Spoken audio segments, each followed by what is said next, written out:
Naik kereta api, tut tut tut, siapa hendak turun ke Bandung, Surabaya, bolehlah naik dengan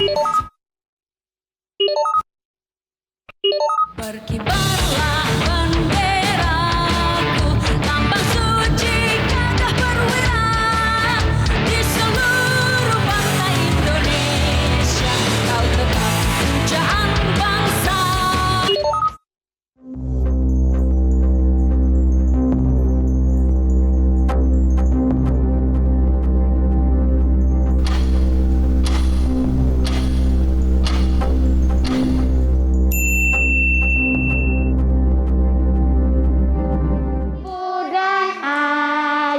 Selamat pagi, ku pergi sekolah sampai kan nanti.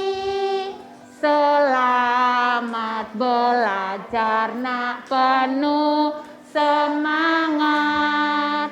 Rajinlah selalu, tentu kau dapat. Hormati gurumu, sayangi teman. Itulah tandanya kau murid budiman.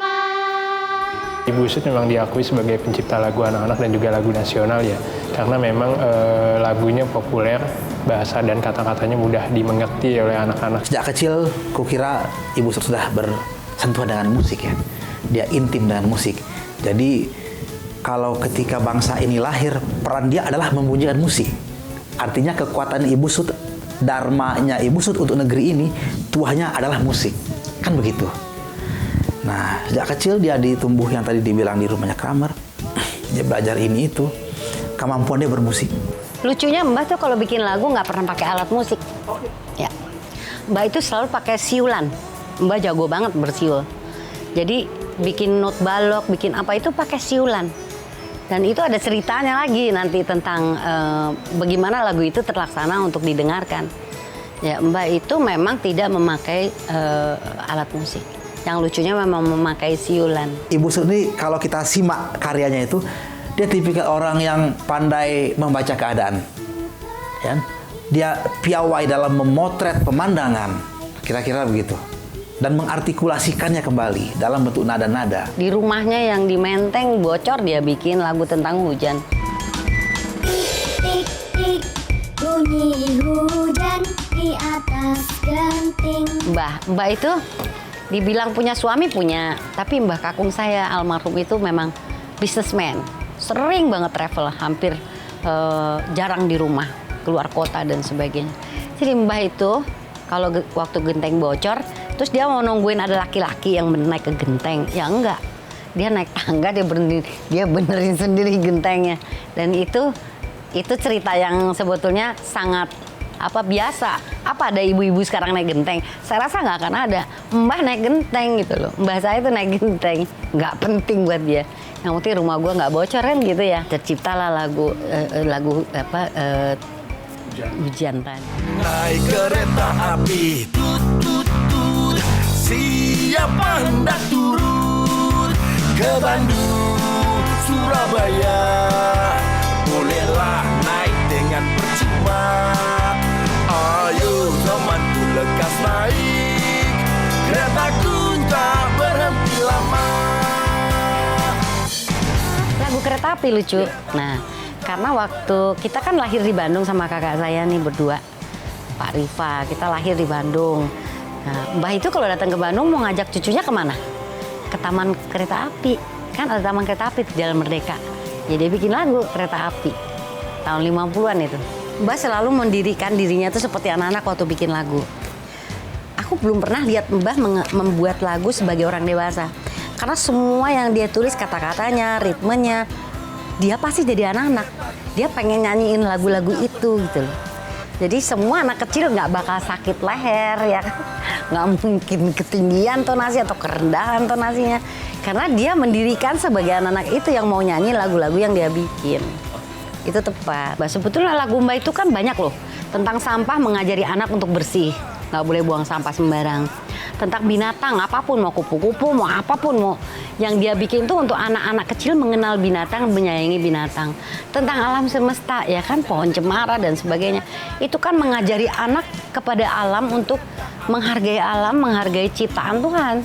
Jadi dari kecil-kecil hal seperti itu yang mereka belum ngerti sekolah 1 tambah 1 2 loh. Itu very important for me ya. Mengajari anak tuh lewat lagu. Sangat bermanfaat. Nah, hari ini kita akan menyanyikan lagu yang diciptakan oleh Ibu Sut yang berjudul Menanam Jagung. Nah, biasa yang pekerjaannya menanam jagung itu siapa sih? Kak Tani. Siapa Sania? Oh, Pak Tani. Oke, sekarang kita akan menyanyikan lagu Menanam Jagung. 1, 2, 3. Ayo kawan, kita bersama menanam jagung di kebun kita. Ambil jangkulmu, ambil pangkurmu, kita bekerja tak jemu-jemu. Cangkul, cangkul, cangkul yang dalam, menanam jagung di kebun kita. Cangkul, cangkul, cangkul yang dalam, menanam jagung di kebun kita. Di zaman dia mulai membuat lagu itu kan zaman kita menuju kemerdekaan, ya kan? Di zaman kita revolusi. Jadi kayaknya dia lebih baik membuat lagu tentang Indonesia, tentang perjuangan atau anak-anak. Karena anak itu generasinya akan tumbuh di masa depan. Jadi begitu. Menanam jagung di kebun kita. Ambil cangkulmu, ambil pangkurmu, kita bekerja tak jemu-jemu. Cangkul, cangkul, cangkul yang dalam, tanah yang longgar jagungku tanam.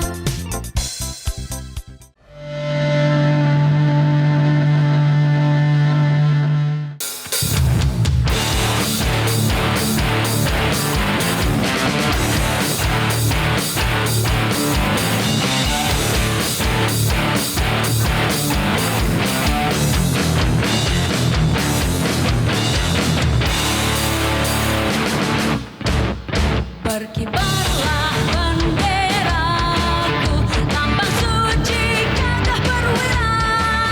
Di seluruh bangsa Indonesia, kau tetap pujaan bangsa. Siapa berani menurunkan kau, serentak rakyatmu membela. Merah putih yang perwira, berkibarlah selama-lamanya. Ibu Sut orang yang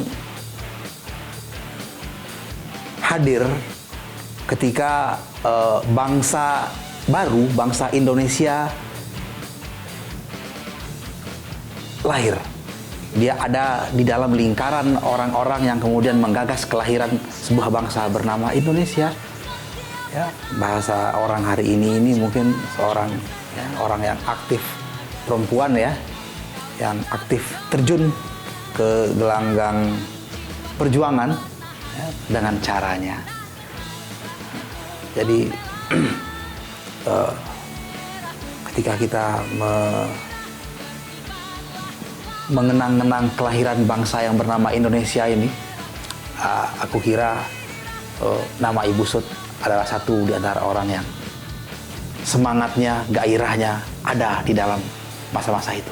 Jadi dari pengalaman beliau sebagai seorang aktivis pergerakan, pejuang kemerdekaan Indonesia di masa revolusi, itu Ibu Sut coba merenungi bagaimana bisa direfleksikan seluruh pengalaman itu lewat lantunan lagu-lagu, dan memang pada akhirnya lagu yang tercipta seperti Berkibarlah Benderaku, lagu Tanah Airku, dan itu kita bisa dengarkan lagu itu ketika kita nyanyikan tuh suasananya, nuansanya itu kita dapat karena memang lagu itu diciptakan sesuai dengan rasa yang dirasa oleh Ibu Sut ketika menciptakan lagu itu.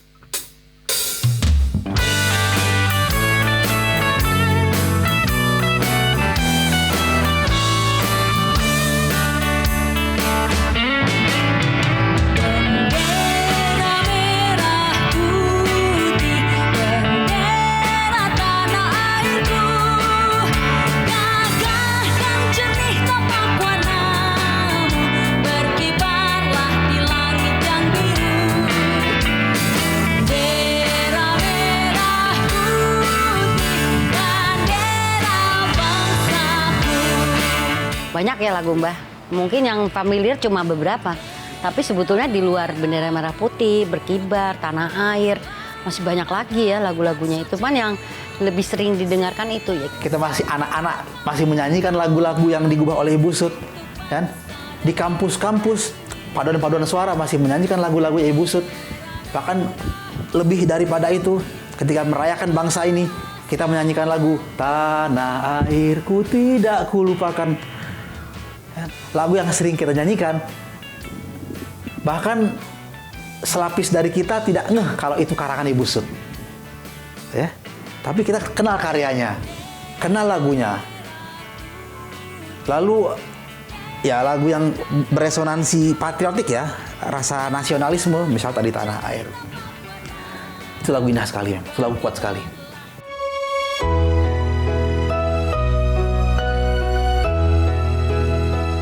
Tanah airku tidak kulupakan, kan terkenang selama hidupku.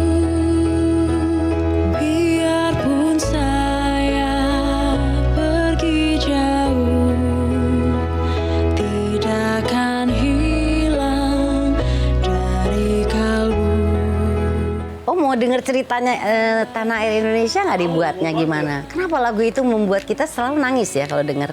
Betul nggak? Jadi pada waktu tahun 62 apa 63, New York World Fair, pameran terbesar dunia, terakhir Shanghai World Expo kan. Nah Mbak itu dikasih delegasi sama Pak Karno untuk memimpin semua Indonesian exhibitor ini ke New York ya kan. Itu ada kali berapa 100 negara lebih ya kan, itu zaman Kennedy. Nah Mbah udah bilang sama Pak Karno, pokoknya jangan sampai winter masuk. Mbah itu orang yang nggak suka dingin. Jadi dia juga punya problem kalau ke rumah kita yang semua full AC itu di Kebayoran, dia mesti pakai kemulan. Ya udah, 6 bulan berjalan masih oke. Masuk November, pakai Mr. Kennedy bilang diperpanjang. Semua negara harus perpanjang menjadi 9 bulan, which is berakhir di Februari. Kamu bayangin nggak kayak apa Mbak itu mau mati rasanya? Duh nanti winter gue mati gitu kan. Ntar gue nggak kuat dingin gitu kan. Tapi Pak Karno bilang nggak bisa kamu pulang loh. Dia ketua delegasi loh. Jadi akhirnya dia menderita sekali. Mungkin Mbak kena semacam apa ya, pneumonia mungkin atau apa yang agak parah. Masuklah dia ke rumah sakit di New York. Yang dia lihat jendela gitu, salju turun. Dengan kesedihannya itu, lihat deh sih kata-katanya. Nun jauh di negeri seberang, kata orang indah dan sebagainya. Buat dia nggak penting, yang penting kampung halaman gue. That is why that lagu membuat orang semuanya nangis. Karena dia bener-bener soulnya, I wanna go home gitu. I cannot stand the winter. I wanna go home. Constitution the Pancasila.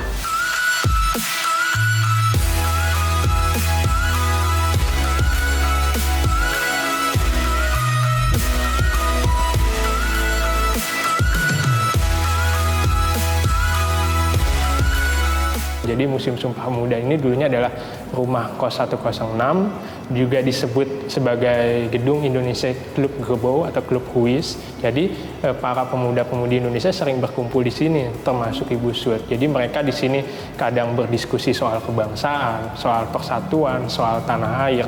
Bahkan juga di tempat ini Ibu Sud juga nggak hanya yang namanya bicara tentang kebangsaan, tapi juga menyalurkan bakatnya di bidang seni. Jadi di sini sempat diceritakan oleh Ibu Sud sendiri kalau seandainya dia pernah ikut kontribusi di sebuah drama yang memang dirancang dan dibuat skenarionya oleh Muhammad Yamin ketika itu. Jadinya di sini pula juga Ibu Sud sebagai aktivis pergerakan yang memang menyukai yang namanya dunia seni peran. Saat itu memang seni drama ya. Nah itu Ibu Sud coba membangun yang namanya, dulu ada komunitasnya namanya komunitas Langin Siswo ya. Jadi Langin Siswo ini adalah cikal bakal sebelum yang namanya Indonesia Club Gebo. Nah Club Gebo ini adalah sebuah komunitas yang memang komunitas diskusi ya. Mereka nggak hanya yang namanya soal diskusi aja, tapi mereka juga mengembangkan bakat mereka, minat bakat mereka.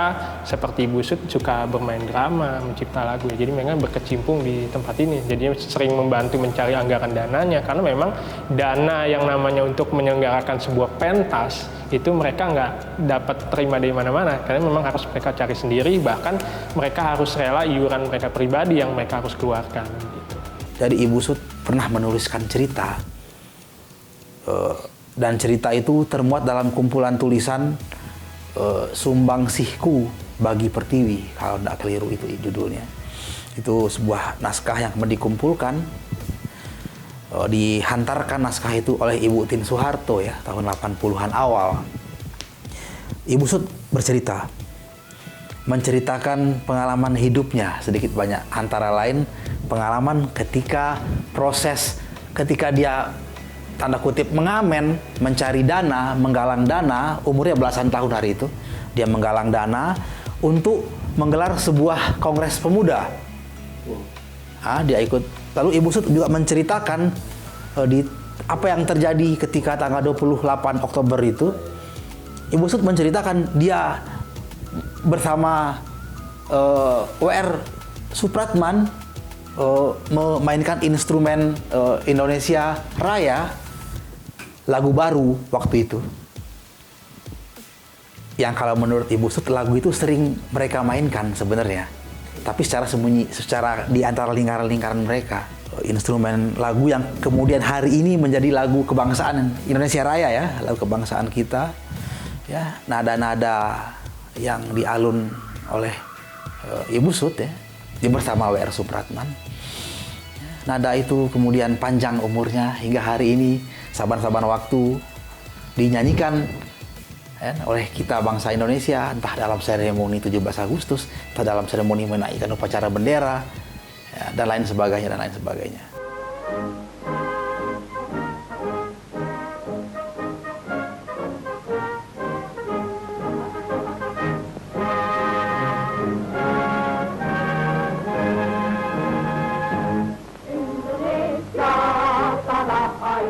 Iya, jadinya pertanyaannya mengapa tidak ada diorama Ibu Sud, karena memang kita belum punya sumber yang otentik yang menyebutkan kalau seandainya Ibu Sud itu hadir di Kongres Pemuda kedua 27 hingga 28 Oktober 1928. Karena menurut penuturan tokoh-tokoh yang hadir seperti Sugondo, Muhammad Yamin dan sebagainya yang memang secara disebutkan dalam literatur yang sezaman ketika itu, mereka nggak ada yang menyebutkan nama Ibu Bintang Sudibyo, Ibu Sudibyo, ataupun nama asli beliau Ibu Sarijah Niung.